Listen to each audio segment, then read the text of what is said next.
Joseph Bonanno was the only man that achieved what we call global power.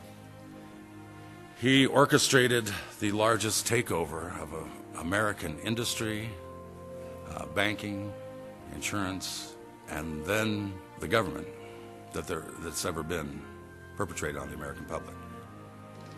They were above the law and became a sub-government within our government. Believe whatever you want to believe, but if there's anybody in this country has thought about voter fraud or are we really voting these people in, no, you're not. What we have is they took us over.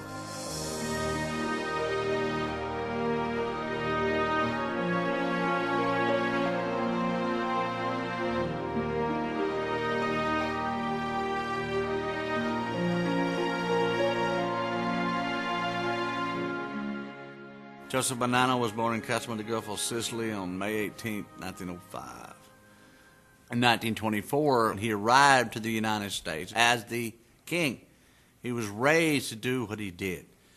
So in a way, you really can't fault Joseph Bonanno himself. He was raised to do what he did. He was trained as a child to understand this is his way of life.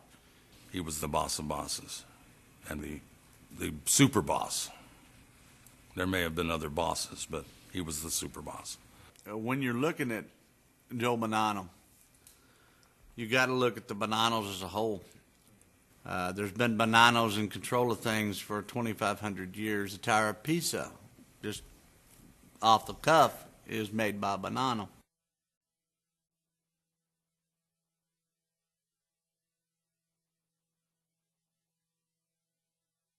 The Castellammare Wars. Okay, it's supposed to have been over a guy named Joe the Boss Masseria from 1927 to 1931, but they ended with the death of Joe Masseria, which is Lucky Luciano was supposed to kill him.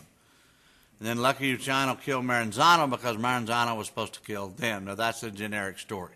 But in reality, the Castellammare Wars was a staged war. What they wanted you to believe is the Mangano family, the Profassi family, the Gagliano family, the Bonanno family, and of all, the Luciano family was supposed to be the head, were the original five families. Joseph Bonanno was the only one that made the final decisions on anything in that time frame, from the 30s till the 80s. And he was also very good at letting the other sides go into war, and then he would step up as a peacemaker at the end of it, when in fact, that made him the winner of the war.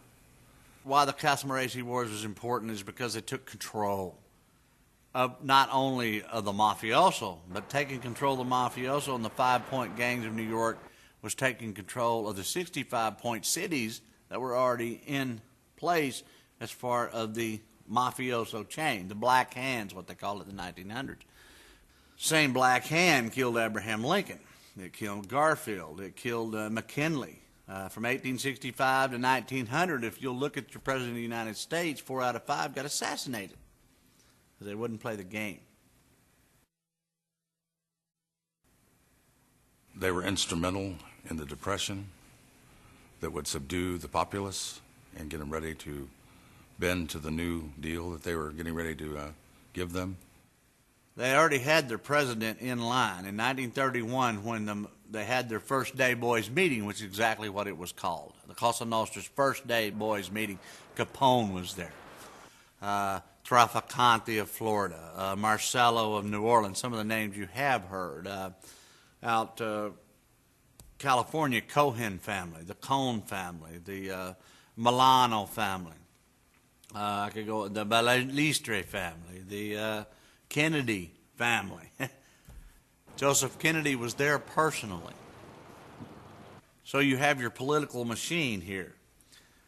They had their man out of New York named Franklin Delano Roosevelt to go into presidency in 1933. He offered America a New Deal. And the way the chamber room, the Castellammare, figured it, if they're hurting financially and you come in and be their savior, they're going to worship you forever.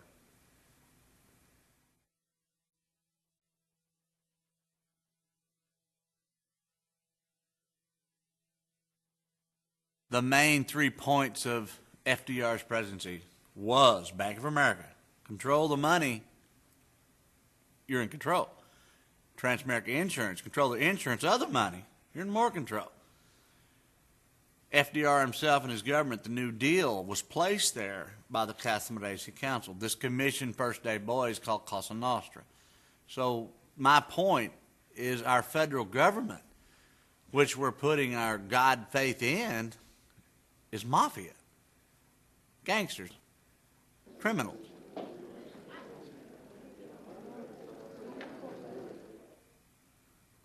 There was a placement of the banking system, which the key is they closed 4,183 banks, approximately, I'll say, and they shut them down for 3 days. In every one of them banks, there was money, and there was no really need to shut them down, but they shut them completely down because America had been fooled and given a parlato la morte, a lie till you die. Bottom line, they opened up one bank, Bank of America.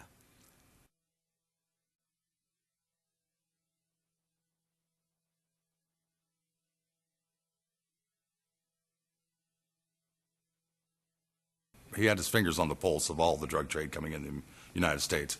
Carmen Galante and Joe Bonanno were definite co-conspirators in that respect. We estimate it was in the billions per year at one point. Now, in the 50s, there are certain things happen, especially in 1954, that I'll singular out. In December 16, 1954, a guy named Prince Bernard, who just passed away last year, formed an organization called the Bilderbergs that are the top 300 banking families of our world. This Bilderberg agency is still in formation. They work through the International Monetary Fund, which also has another division called World Bank. The main bank of it all is the Bank of America. The Vatican. Transamerica Company was financed by the Vatican Bank. A.P. Gianni was financed by Cardinal Marmoni, who headed the Vatican Bank at the time, and completely financed this Transamerica Insurance, which was Bank of America, which was Trans World Airline, Transamerica Cable, the whole 9 yards. What I'm telling you about the Vatican Bank and the Puglia and the Bank of America and the systems of the International Monetary Fund and the World Bank all being under one organization that meet under this organization called the Bilderbergs. It's of the trillion-dollar drug empire that we don't even talk about and haven't talked about, that this 1954 switching of the ends was all about. And let's go back to that. He switched his name from Joe Bonanno, B-O-N-A-N-N-O, to an American citizenship that read Joe Bonanno, B-O-N-N-A-N-O. That would make his Social Security number different also. So he gets a whole clean slate to be anything he wants to be. While that's happening, his Bilderberg formation. He goes over to Sicily in 1956, 10 days before Albert Anastasia's gunned down, from this meeting at the Grand Palme Hotel. It was about taking over 90% of the drug trade. Bonannos controlled 90%. They gave 2.5% to the other four families, Genoveses, Colombos, Gambinos, and Luccheses. What happened in this meeting at Grand Palme is the Bonannos took the drug trade over. And they formulated a company called the Permandex, which is their big takeover. Designed by Joseph Bonanno, the Permandex had 5 divisions to control all international business interests. The Solidarists, who were exiled Middle Eastern and Russian leaders. The American Council of Christian Churches. The Free Cuba Committee, consisting of exiled Cuban Goodfellas. The International Gambling Syndicate, and the Security Division of NASA headed by Werner von Braun. It had an ACCC, the Christian churches, which unfortunately had the Southern Baptist top, the Methodists, the Catholics, the Presbyterians. There's several others. They say the two things you don't argue about is religion and politics. Well, to me, as a God-fearing person who really believes in the 2 codes of Sicily, God and treat their neighbors yourself, we got to talk about it. From the Castellammare War to the Bonanno Wars to the assassination of JFK, That time frame has not been accurately portrayed in history. I think our American public, the reason we're all so, I guess, naive, and the reason the world is the way it is, because we don't know this truth. Once we see the truth, we'll be able to discern how exactly it did happen and what we can do to prevent it from happening in the future. All I can say to anyone is open your eyes, open your heart, look and ask yourself, what good would it be to know what's above our society is not for you, but we can change it.